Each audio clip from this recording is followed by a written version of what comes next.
پشت سر من تصویر محل اصابت موشک‌های دشمنان هستند به سایت هسته شهید احمدی روشن مجتمع غنیسازی سایت نتن.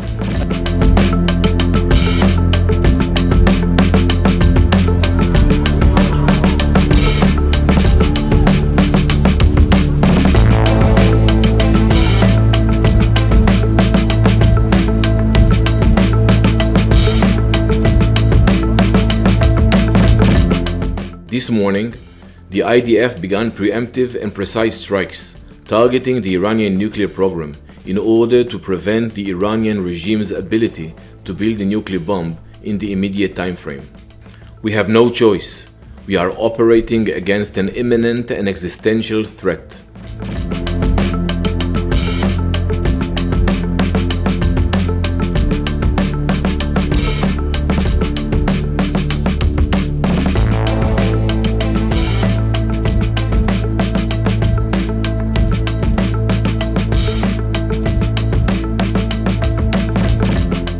For decades, the tyrants of Tehran have brazenly, openly called for Israel's destruction.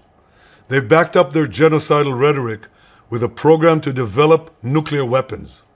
Today, the Jewish state refuses to be a victim of a nuclear holocaust perpetrated by the Iranian regime. Now, as Prime Minister, I've made it clear time and again, Israel will never allow those who call for our annihilation to develop the means to achieve that goal. Tonight, Israel backs those words with action. We struck at the heart of Iran's nuclear enrichment program.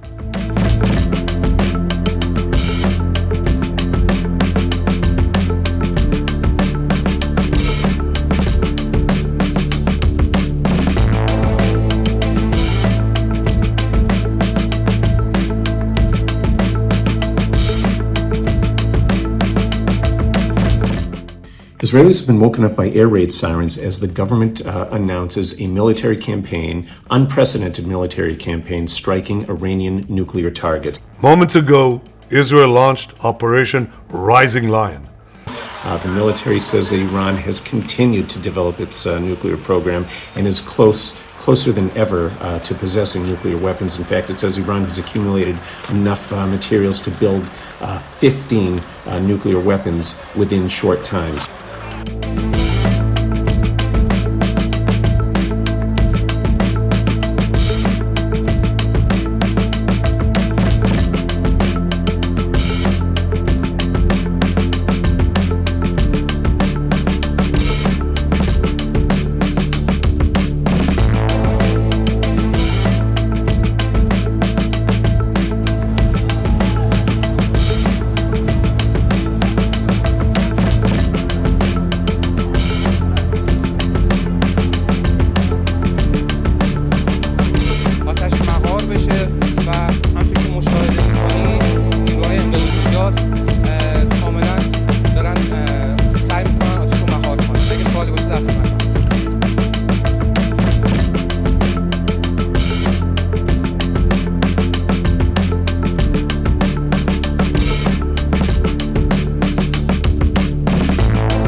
The Board of Governors at the International Atomic Energy Agency have passed a resolution sharply criticizing Iran over its obligations to that UN nuclear watchdog. Now, Iran has already retaliated. They say they're going to build a third site in the country to enrich uranium, and they're also going to swap out some of the older centrifuges at an underground facility for more advanced ones that can more rapidly enrich uranium.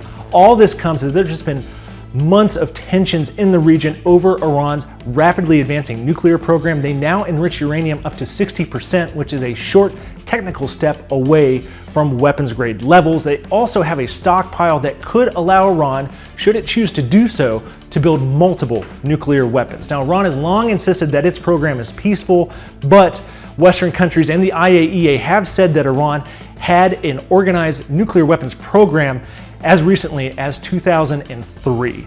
Now, in the last 24 hours, we've also seen the U.S. make some moves in the region. They have pulled some diplomats out of U.S. Embassy Baghdad. They've also said that dependents of U.S. troops in the region can voluntarily evacuate from the area. This is all over these Iran tensions that also have seen the British military warn that there could be attacks on shipping in the Persian Gulf, the Strait of Hormuz, and the Gulf of Oman. Now, one wild card in this is Israel.